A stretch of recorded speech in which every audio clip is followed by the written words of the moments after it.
$64,000 question. Can you tell us who your goalie I'm is? going to talk to Clark at 6 p.m. No. It's Seeloff tonight. It's Seeloff. What about Petey? I know you guys had a bit of a flu running through the building. Is it any concern? No, I think he's fine. You know, I know some people are speculating we're hiding an injury. He had illness. We don't lie here. So for you guys that want to make it he's got a broken wrist or a broken back, he doesn't. He's just a little sick. So that's it. How much more do you need from him offensively? Well, I mean, obviously this is a big series. There's 8 teams left. He's a big factor for us. Hopefully, especially at home, we'll get him in some good situations on the ice. So hopefully he can take advantage of it. Rick, you've had a chance to examine what Edmonton does so well. What's the biggest challenge for your team going into this series? Yeah, I mean, there's obviously, not to build them up too much because they're a hell of a team. There's some strengths that they have that we have to make sure that we're clean on. They're very good at attacking. They're good. They're one of the better teams at taking the puck to the net. They're underrated when it comes to everybody talks about star power and this tic-tac-toes, but to me, the net front for them on offensively, I think they're one of the best teams at getting that. Not just, Hyman's one of the best. Even Connor, even Perry, they have a lot of guys that hang around the net and go to the net when you beat pressure. So we got to be really stingy in front of our net. So this Edmonton team has a lot of playoff experience. It's kind of seen that they've had enough experience now. It's their time to go for it. The rest of the NHL kind of looked at the Canucks this year as a team that maybe they just get this playoff experience. That's not the way you guys look at it, though, is it? No, I don't feel like, I've heard it before. Well, they got to go through the losing for the, I don't believe in that. I think, those 6 games against Nashville, it was a tough series. We tried hard, and Nashville's a good team.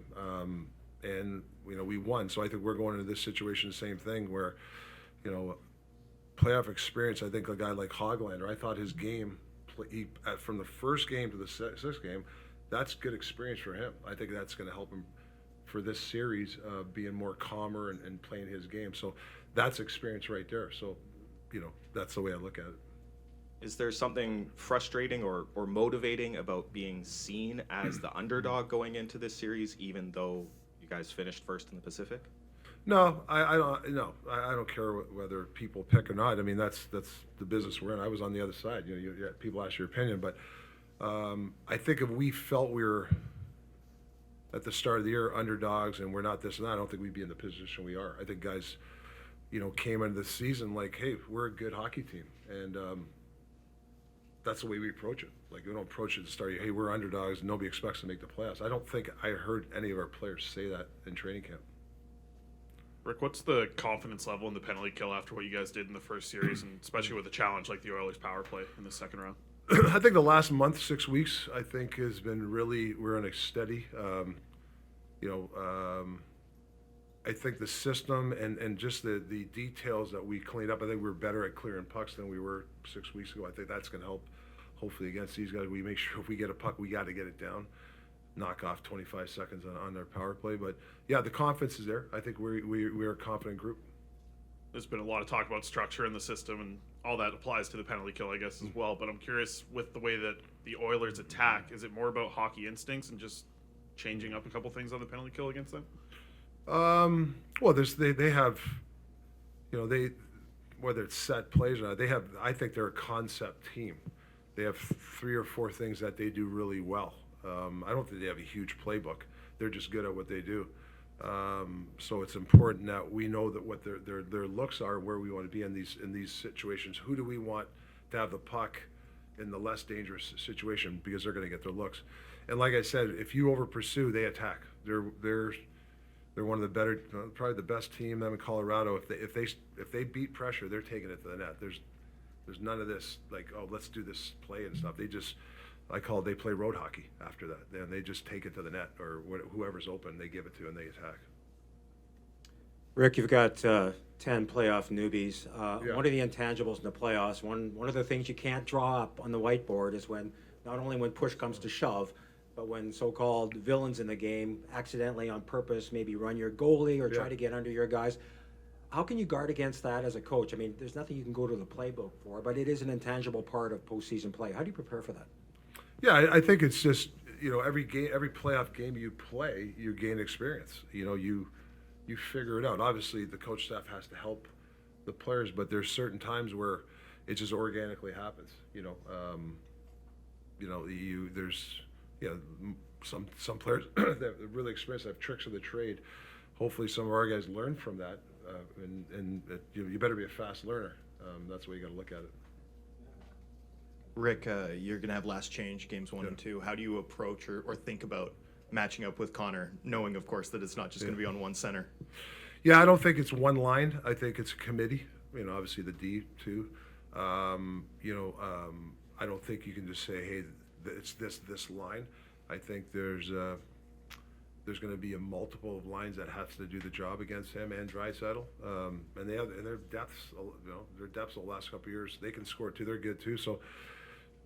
It's a committee thing. It's awareness. It's puck management. It's all that stuff. But each line, you might have a different line against them, and we have the same message.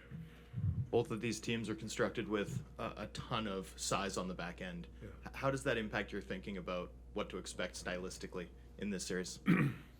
Yeah. Well, we're not like I said, we're not a pretty group in the sense, but we defend really well, and that's our bread and butter.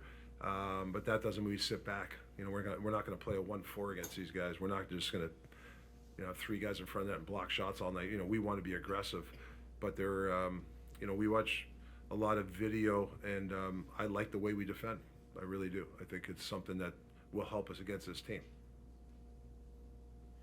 Rick, Nikita Zadorov was saying that when it comes to Artur Silovs, it's not so much a matter of the defense giving him confidence, that he gives them confidence. What have you seen from him that's allowed him to give that kind of confidence in such a short amount of time? Yeah, for me, is after the initial save, he's in position for the second save. That's when I look at goalies, that's if you look at the top goalies, they make that initial save, and you look, and they're there for the second save. They're not on their back. They're not flipping and flopping. I think he's got that, that knack of being there for the second save.